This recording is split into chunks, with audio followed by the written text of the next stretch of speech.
Bienvenido a Líderes de Marketing y Ventas, un podcast en el que tenemos conversaciones de generación de demanda con directores de marketing, directores de ventas, directores generales y fundadores de compañías. Yo soy Pau Valdés y soy el CEO y cofundador de Inbound Cycle. En este episodio tenemos el placer de contar con David Cabrera, CEO y cofundador de YCX. David comparte su viaje como emprendedor, la historia detrás de la creación de YCX y los retos de crecer y escalar la empresa. Nos cuenta sobre la transición de dejar una empresa rentable para embarcarse en este nuevo proyecto y cómo ha logrado superar los desafíos para duplicar el tamaño de la compañía cada año. Así pues, acompáñanos en esta conversación para entender la visión y estrategias que han impulsado a YCX hacia adelante, directamente desde la experiencia y las reflexiones de David Cabrera. Hola David, ¿qué tal? Bienvenido al podcast. Hola Pau, un gusto estar aquí contigo, así que muchísimas gracias por la invitación. No, muchísimas gracias a ti por haber aceptado nuestra invitación. Bueno, me gustaría comenzar este podcast hablando de YCX. Explícanos sobre la empresa, qué es lo que hacéis y también dónde estáis y, bueno, un poquito sobre la compañía. Luego hablaremos más porque las preguntas que te quiero hacer también hablaremos de la compañía y cómo habéis crecido, pero explícale a la audiencia qué es lo que hace la compañía. Perfecto. Bueno, YCX, nuestro foco, nuestra misión como YCX es ayudar a las empresas que generen un vínculo con sus clientes, ¿sí? Es decir, cualquier empresa que hoy pierde ventas o quiera mejorar la retención o la fidelización de su cliente es un potencial cliente nuestro, ¿sí? Esto lo hacemos fundamentalmente con 4 herramientas que hoy tenemos disponibles. Nuestra herramienta principal es nuestra herramienta de omnicanalidad, que permite centralizar y gestionar absolutamente todos los canales de comunicación que hoy una empresa puede tener, desde el teléfono, el mail, WhatsApp, redes sociales y así todos los canales. Los asistentes automáticos, que son cognitivos, con inteligencia artificial, con capacidades generativas, ¿sí? Y hemos sumado algunas herramientas adicionales como para escuchar la voz del cliente en las redes sociales, entender que están hablando de nuestra marca, que están hablando de los competidores, o poder analizar, hacer un speech analytics de cada una de las conversaciones que tuvo el cliente con nuestra empresa. Es decir, todo el customer journey y la experiencia del cliente está cubierta por alguna de las soluciones que brinda YCX, ¿sí? Hoy, Pau, tenemos presencia en toda Latinoamérica, en Colombia, Argentina, Perú, Chile, Uruguay, y ahora en México, Ecuador, tenemos equipo local que acompaña a nuestros clientes en el proceso de transformación. Y desde el año pasado tenemos presencia también en España, donde estamos replicando todo lo que hicimos en LATAM en España. David, tú eres uno de esos emprendedores que para emprender y para vivir el éxito que estáis viviendo ahora, tuviste que hacer un salto al vacío. Me gustaría que nos contaras esta historia. Perfecto, Pam. Sí. Junto con Pablo, cuando nos conocimos, Pablo, socio de YCX, cada cual tenía un emprendimiento en paralelo. Es más, recibimos capital semilla durante este proceso, capital de 2 incubadoras que no alcanzamos a aprovechar del todo por no tener foco. Y bueno, en un momento determinado, justo Pablo estaba haciendo un exit de su compañía y yo estábamos, los dos teníamos una visión en común, era que el emprendimiento con el que estábamos actualmente, el paralelo, que era nuestro principal emprendimiento individual, no nos iba a llevar a donde nosotros queríamos llegar y no nos terminaba de llenar. Si bien nos daba un bienestar a nosotros, a nuestra familia, no nos terminaba de llenar.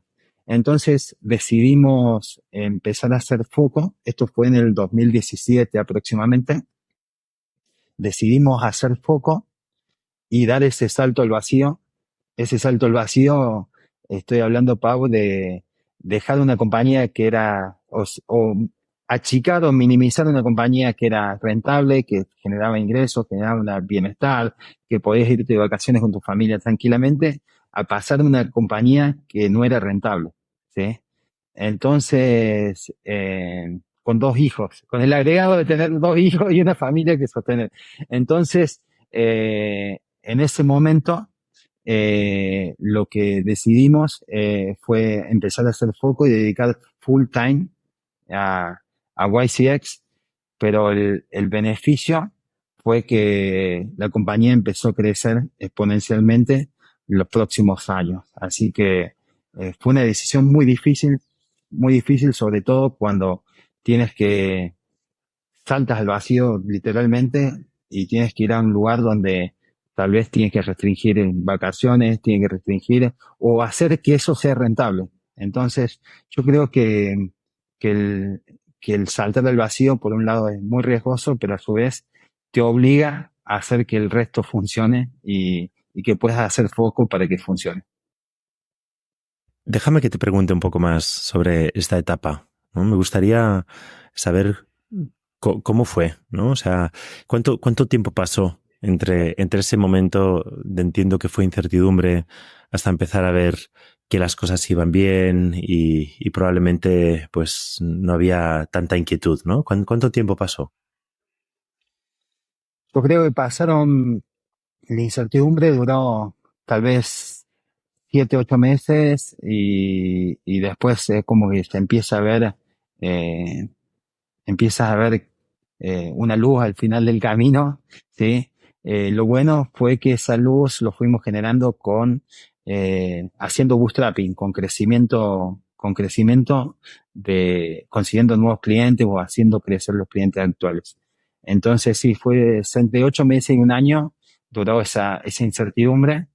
eh, y después pero sí nos permitió eh, empezar a hacer ese crecimiento sostenible y saludable en la compañía. Desde vuestro nacimiento en el 2017 os marcasteis como objetivo duplicar cada año. Y ya estáis en la etapa de pasar creo que de 12 millones de ARR a 25. ¿Cuáles son las bases para hacer frente a este reto? O sea, ¿cómo consigues cada año duplicar? ¿Cuáles son los pilares que te permiten hacer esta duplicación anual? Perfecto. Como verás, Pau, cada año fue cambiando, ¿sí? Cada año es totalmente diferente. Cada año es totalmente diferente.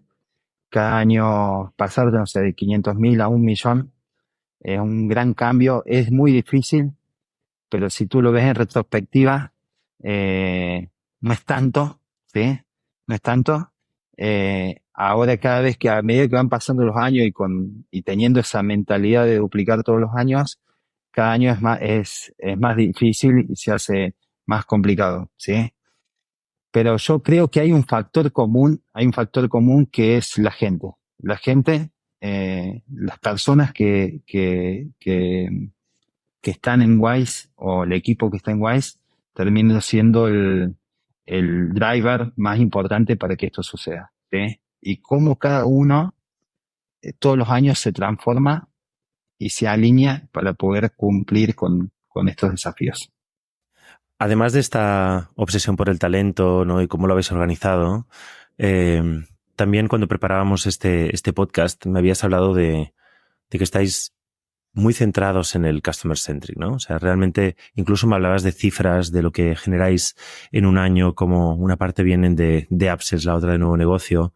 ¿Nos podrías explicar un poco sobre esta parte de la obsesión y lo que os acaba generando? Totalmente, totalmente. En Wise se parte de esta cultura a toda esta gente que se va sumando al equipo. Hoy somos más de 200. Hay como un marco regulatorio que nos permite multiplicarnos, ¿sí? Y que todos pensemos y funcionemos de forma muy parecida, cada cual con su estilo, pero que pensemos muy parecido, que es la cultura, ¿sí? Entonces, y esta cultura está basada sobre todo en unos conceptos claves, que es que somos una compañía muy customer centric, ¿sí? Se vive eso dentro de nuestra cultura, ¿sí? ¿Y qué significa para nosotros ser una compañía customer centric? Significa que logremos que el cliente perciba el valor y entienda el valor que le estamos dando con nuestra solución a su empresa, ¿sí? Algo que nosotros nos focalizamos es hacerle ver al cliente y que el cliente lo perciba que que compró una solución y que no compró tecnología, ¿sí? Es como que eh, vemos, si fueran dos extremos, vemos que el cliente lo tenemos que acercar a que vea que nuestro equipo está comprometido a entregarle una solución y a resolver el problema, generando valor en su compañía, y no que vendemos una tecnología por la cual el cliente tiene que ser responsable de implementar, ¿sí? Entonces, eso en la historia de Wise nos ha funcionado muy bien, nos ha funcionado porque termina pasando que nuestro principal eh, equipo de marketing o difusores o quien difunde nuestra marca termina siendo los clientes que ya lo utilizan, ¿sí? Y termina generando muchas referencias. Y hoy, para que tengan idea, Pau, cuando nosotros cada año estamos yendo a buscar los ingresos que tenemos que conseguir para duplicar el tamaño de nuestra compañía, el 50% los generamos con nuevos clientes y el 50% los generamos con upsell, es decir, clientes que vuelven a recomprar. Y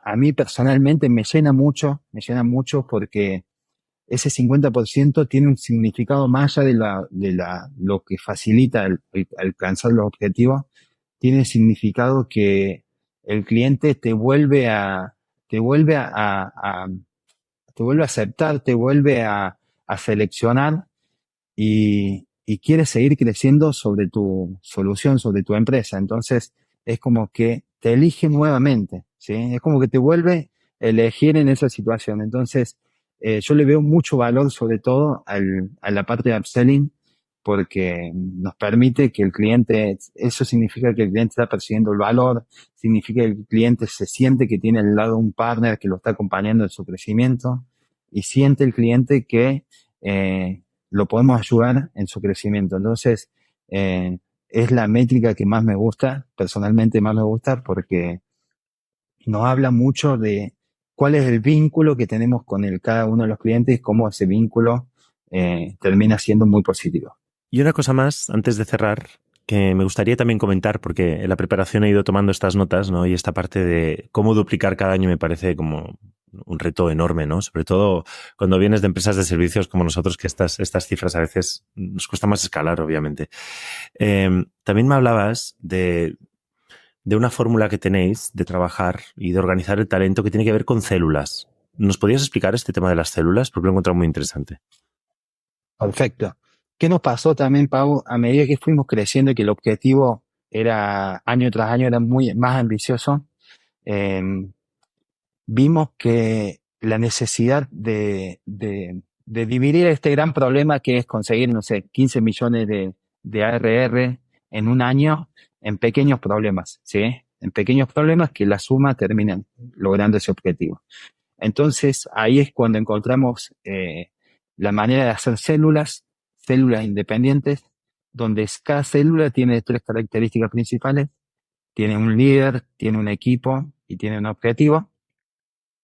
Y algo que nos llamó mucho la atención es que cuando empezamos a dividir eso, empezaron a aparecer grandes líderes que cuando le dabas un objetivo, le dabas un equipo y le dabas autonomía, empezaron a descubrir todo el talento que tenían oculto y empezaron a ser multiplicadores de la compañía. Entonces es como que eso apoyado con una gran cultura es como genera una inercia que no la puedes detener. Entonces, hoy ves líderes que toman decisiones, que están enfocados en que su célula sea cada vez más grande, que siga creciendo y, y te llena de orgullo cómo toda esa gente tiene tanto compromiso y lo que es capaz de hacer todavía no tiene techo.